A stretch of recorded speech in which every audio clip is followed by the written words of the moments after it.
तर मराठा बांधवांना सरसगट कुणबी संबोधण्यास कोर्टानं नकार दिला। हायकोर्ट आणि सुप्रीम कोर्टानं सपशेल नकार दिलेला आहे। मंत्रिमंडळ उपसमितीसमोर कोर्टाच्या निर्णयांचा मोठा पेच आहे, तर दोन्ही कोर्टाचे निकाल या मार्गातील सर्वात मोठे अडथळे आहेत। महाधिवक्त्यांना या पेचावर सल्लामसलत करण्यासाठी संध्याकाळी 5 वाजता बैठक घ्यावी लागणार आहे।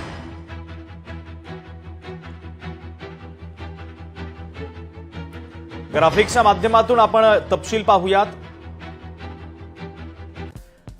दुसऱ्या प्रकरणामध्ये कोर्टाचा नेमका निकाल काय आहे? उच्च न्यायालयामध्ये गेलेले होते सुहास दशरथे विरुद्ध महाराष्ट्र सरकार, यावर 6 ऑक्टोबर 2002 रोजी निकाल आला।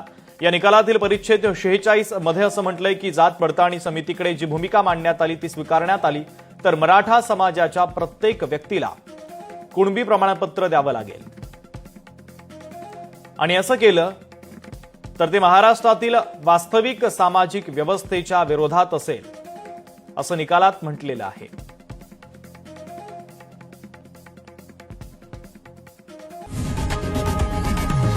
लोकशाही मराठी ऐका, पहा, जागरूक रहा।